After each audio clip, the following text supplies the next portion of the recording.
Hey there everyone, welcome back to Gamevine, and my name is David. Trevor. Chris. And today we're reviewing a co-op game, a first of its kind. This is a bit older, but we thought that we would go back and look at the game called Shadows over Camelot. Now this game is done by Days of Wonder, which always makes a highly produced game. And one of my favorite things about Days of Wonder. It's also co-designed by Bruno Cathala, which is one of my favorite designers. It's also, what's his name? Read it again for me. Sergei Lage. Yeah. He's another co-designer, but again, I'm after Bruno, not to discredit Sergei, blah blah blah blah. But this game is a cooperative game where you're taking the Knights of the Round Table, Percival, Lancelot, and Arthur, and trying to thwart the blight that has come over the land of Camelot.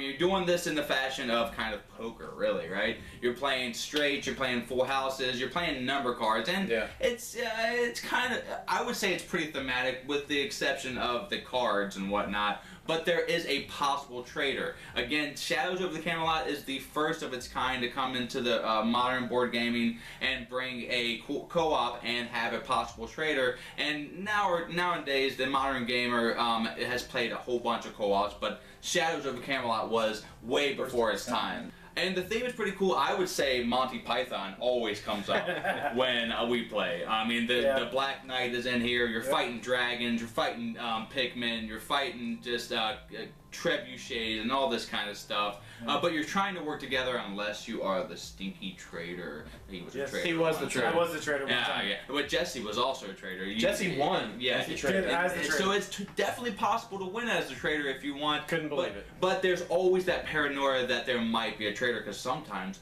there isn't. And we're going to continue to praise this game because this made our, well, at least made Chris's top 10 list. And it was on the my short list when it comes to the top 10s. For you, it's the only thing that edged it out was Dead of Winter. I had to pick one or the other because they're so similar, so I picked Dead of Winter. But they both made my list. Yeah. Okay, he wins. So, and that is basically what Shadows over Camelot is. It's really gorgeous, and without further ado, let's show you what comes in this box, and then we'll show you how to play this grandiose game. Yay. Let's go. Magic.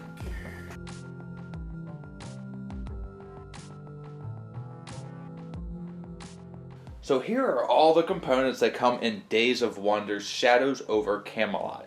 It's a hefty box if you were to hold it, and you can see why. First, we have the board that's set up with all the quests and the round table that you're going to have here. And you have other offshoot boards, a puzzle board right here, which is the Holy Grail. You have the sword and the stone and or the lake. And then you have the double-sided board here, which all the boards are double-sided, and you'll get into that in a second. This is the Black Knight and the Dragon. So you have all the boards there. And then you have the character... by the way, the cardboard is bar none. Days of Wonder, of course, always produces their games highly. But the one thing that I would say that the card stock here for the characters is a bit thin. But whatever, it's done nicely. The print and the art is beautiful. They're double-sided, but they all have traitors on the back. So those are the components there. Let's get into the minis. You have the Saxons and the Pikmin, which I'll get into what they do in a second. You have the special little things right here. The... armor, the Holy Grail, and the sword itself. And then you go on to the actual characters. You got King Arthur, Sir Percival, and who else we got here? We got Lancelot. All these people are here. And the only way that you can tell the difference, other than they are cut out differently, are the bases help you mostly because that's their character color. You also have their corresponding dice, with the exception of one added dice, and this is going to be used for the catapults, which are right here. You're going to get 12 of these bad boys, and then you also get these cardboard swords, which are going to be double-sided, black and white on each side. Lastly, we have the cards, the black, just terrible, awful, downright dirty cards, and then you have the white awesome cards, which are going to be helping you along your way. Nice linen finish. The decks here are bar none. You have the smaller green deck here, which I've sleeved because these are loyalty cards and I want to keep these in pristine condition, but there is the dreaded traitor. So those are all the components. Now let me show you how to play this game. It's going to be a mouthful, but trust me, it's a lot simpler than you think. Alright, so here's the game set up with the Dream Team, everybody. So you're going to set up each player with their player card here. It's going to have a traitor on the back, and that's the same with all of them. It's going to explain what you can do on your turn, and each one's going to have a special ability. Like King Arthur's, once per turn you may exchange one white card face down with another knight of your choice. You can't do that with anybody else, so that's pretty important. You'll give their dice to them and put their life points on 4. Then you're going to take these loyalty cards, and there's one dreaded traitor in here, put them face down and have everyone draw them, and then place them under the board like this, not revealing who you are. Then you'll get a hand of white cards, which are good. You're going to be using these cards, playing them one at a time on these different quests, which are on the board here. And you're going to get one special Merlin card, which is going to do something I'm going to tell you about a little later. So once you have all that, you're set up to play the game. And as you can see, the board looks kind of complicated, but Tom Vassell said it the best, and I'm going to steal a page out of his book. You do 2 things on your turn in this crazy convoluted board of a game, but I think the theme is there with the scenery more. What Tom Vassell said is you do 1 bad thing and 1 good thing. And once you've done those 2 things, your turn is done. And that keeps the game streamlined and as smooth as, I would say, peanut butter. So let me go over a turn, just a simple one, and then I'll break down all of these quests. On your turn, you're going to be doing 1 bad thing. You can do one of a few things. You can take one of these 12 catapults and add it right here. Now, that doesn't matter in the beginning of the game, but once the 12th one is added, that's going to end the game for you. Now, you're trying to win by filling this round table, because all the knights are right here, with white swords. Now, the end of the game triggers when all the swords have been placed at the round table and populated all the areas. You win if you have the majority of white swords. If it's black swords, well, the game will win, or if there's a traitor in the mist, he will win. I would say that this game is built for the traitor to win, or the game more often than the actual knights. But in a larger player game, I think it's balanced out a little more there. So that's the other way, in addition to the catapults that you can lose, have more black swords. And the last, and the third way that you can lose is all the loyal knights, so with the exception of the traitor, die off, and there is only the traitor left, or no knights at all. So there are 3 ways to lose, and only 1 way to win, and that is the game of Shadows over Camelot. Now, like I said, you're going to be building up catapults, and when you do your bad action, you can either put a catapult down, like I said, or you can take a life point of damage and go from 4, which you're at, you can always get to 6 if you heal, and go down to 3, and that is your bad action. Or you can draw one of these black cards, which are super deadly. There are special cards, which if everyone at the table plays cumulatively 3 Merlin cards, you can just discount it. But other than that, these non-special black cards, you can play 1 Merlin, anyone can, and discount it. But you're going to be playing one of these and just off the top of the deck, and that will be your bad action. They go as such, like Saxons, that has to do with the Saxons and Pikmin have to do with these ongoing, persisting quests. There are other things like Excalibur, which is going to move Excalibur away from you. There are Despair like Grail cards, which are definitely in here, like here, which are going to move the Grail away from you as well. There are also Knight and Dragon cards, which are going to be put up here and adding to their attack right there. And that's just basically the breakdown of the bad cards. And so those 3 things you can choose to do. And once you've done your bad action, you can do your good action. Now, what you can do on the good action phase is you can, if you're at the round table, you can draw a white card. Or you can move to another quest, and that will be your whole good action. It says it right here. Or you can play 1 special white card. So you can play one of your white cards down here at the quest, and then this one here you have to play pairs. So if I play one with these ones, I would have to play another one. Let's pretend that's another one, and then we would continue to do this on this side and play in 2 5s. And the next good action you can do is discard 3 identical cards to heal yourself a life point, and that's a good one there.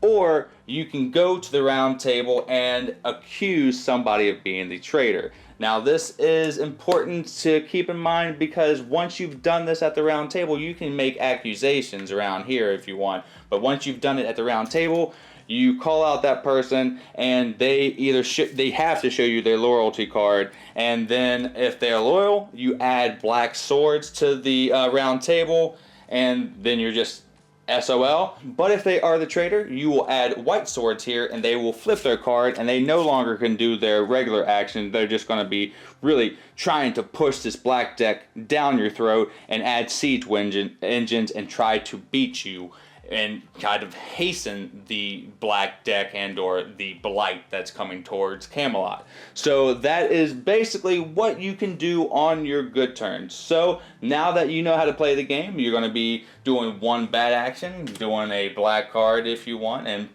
playing this wherever you want, and then you'll do your good action. Let's say he'll move right here and set up for trying to actually get the sword. So that is a turn right there. Now let's go over all the quests and I'll tell you how this works. So let's focus in on the Black Knight one here. So this is always going to correspond with the black deck here. Anytime you draw a Black Knight card, if you play it face down, you draw one white card. That's another way that you can draw cards in addition to the round table there.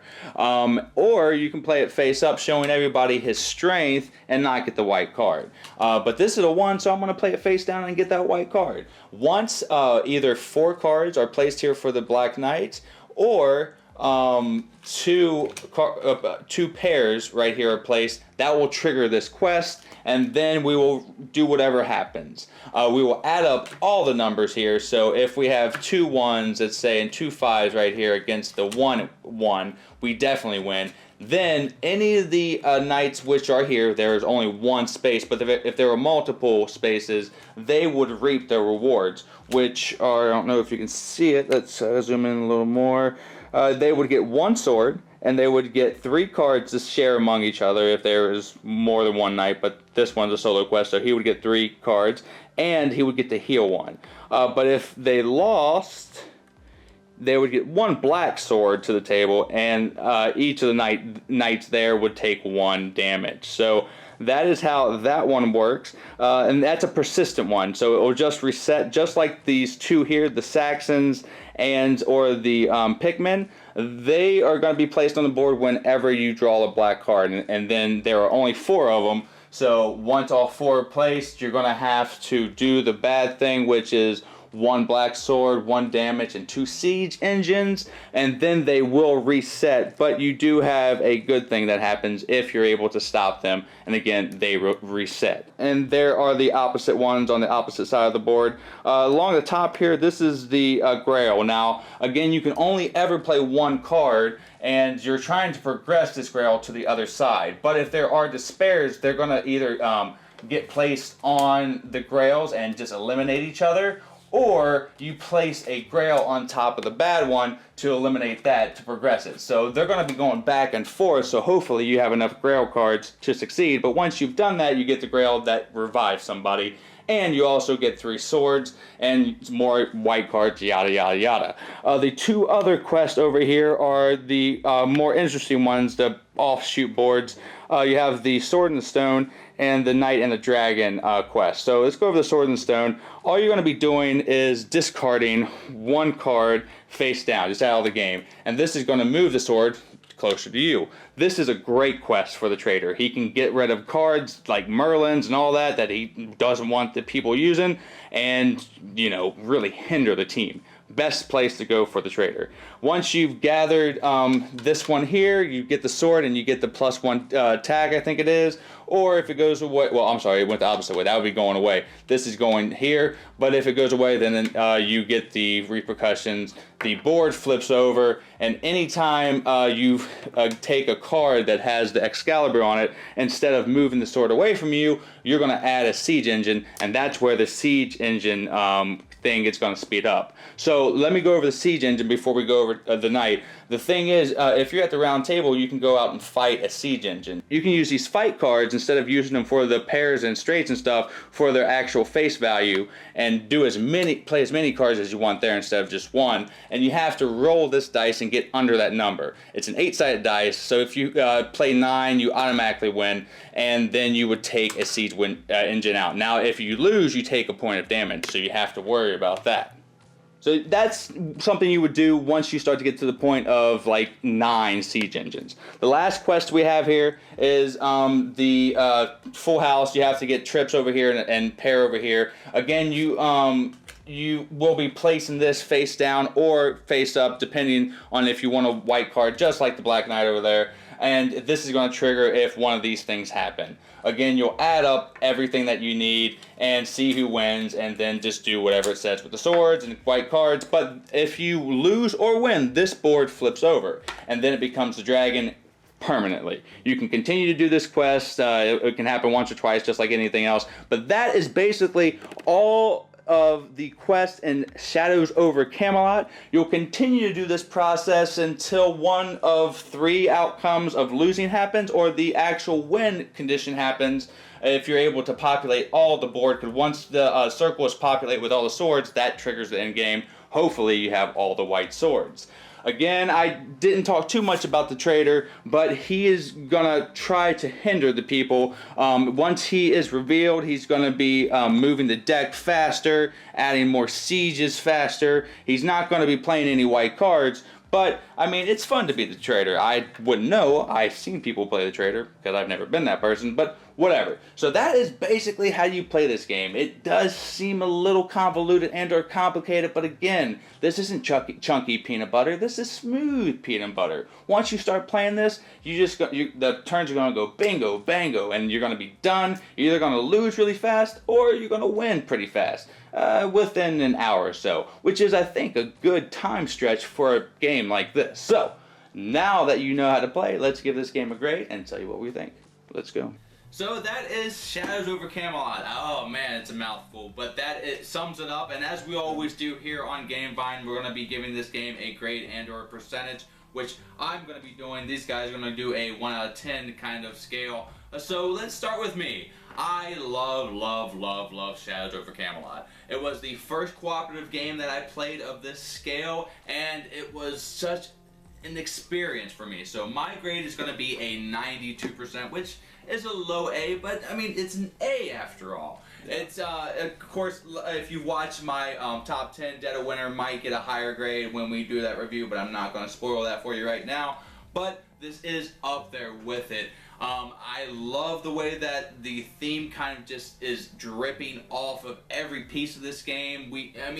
I know you're just playing cards, numbers, in poker fashion, but it's really the table that gets you into this experience and the theme. You start talking with accents, and maybe you do go into a Monty Python kind of thing, or maybe you do your own kind of old English thing that you just do on your own. It's just one of those types of games. I love the paranoia of the possible traitor. I don't like the fact if there is a traitor in the game all the time, which some games do that. I like the possible traitor, in my opinion. And I like the way that it really does rely on people working together. If you do not work together in this game, you will lose unless you are the traitor. That's what he wants to happen, inevitably anyway. So, Shadows vs. Camelot, I could keep going on. The miniatures, the production is just fantastic. The gameplay is unique, and I think it's something that's going to stand the test of time because it already has. Dead of Winter is the new co-op on campus, but this one still has a place in almost every gamer's heart that I've met up with. So that's saying something. So, I mean, I'm going to let these guys talk about it, but know that I love Shadows over Camelot for what it does. I love everything about it. Absolutely. There's very few things that I don't like. I mean, even the length of time, 60 to 90 minutes for this game, I think is a good time bracket. I don't think it's too long. I don't think it's too short. I think it plays out. You don't well. think it ever goes longer than 90 minutes? It does sometimes go longer than 90 minutes. It does. But that experience is something that I want to do. It's You not still like enjoy it. yeah, I'm not refuting that. I'm not pushing against that game. So Well, I think this kind of game you don't even realize it's not. You just do keep you going want because to you want to go next? Since yeah, I mean, Let me go actually, first go Trevor. Let's because get Trevor together. Chris is gonna really knock this one out of the park. It's one of my top 10s.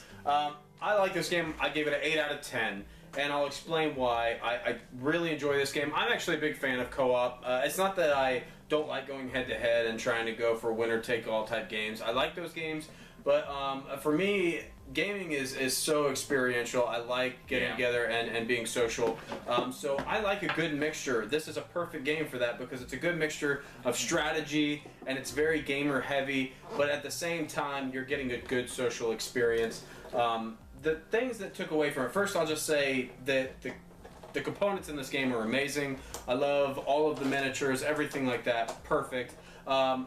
There are some levels of it that are a little too simplified for me. I don't hate the concept of the cards and building sets and straights and full house and stuff like that. I don't hate that, but it's still pretty simple, and that's why Dead of Winter is ahead of this game for me.